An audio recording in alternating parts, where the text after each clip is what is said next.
राधे राधे दोस्तों। जा रहे हैं हम एक रामायण गीत सुनाने। शंकर जी के विवाह गीत है। शिव बियाहने आए, शिव बियाहने आए, बुढ़वा भयल सवार जी। शिव बियाहने आए, शिव बियाहने आए, बुढ़वा भयल सवार जी। सिरे नागे कैटुअपी, सिरे नागे कैटुअपी, गाले नागिनिया कैहार जी।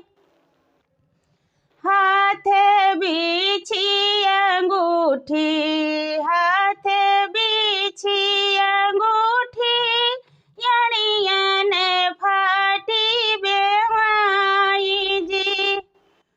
मैया पर छाननी करी, मैया पर छाननी करी, मैया दियखी मोर झाई जी। मैया पर छाननी करी, मैया पर छाननी करी, मैया दियख मोर झाई जी। गौरा सुवचन लागी, गौरा सुवचन लागी, मैया दियखिया कुलाई जी। शिव रूपवा बदली दो, शिव रूपवा बदली दो, मैया दियखिया कुलाई जी।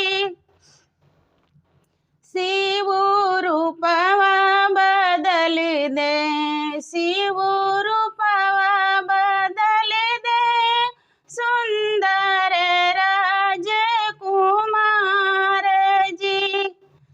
शिव रूपवा बदल दे, शिव रूपवा बदल दे, सुंदर राजकुमार जी।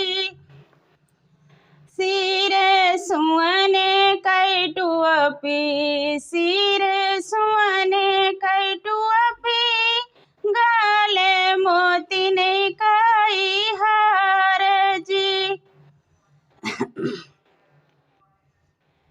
सिरे सुवने कैटुअपी,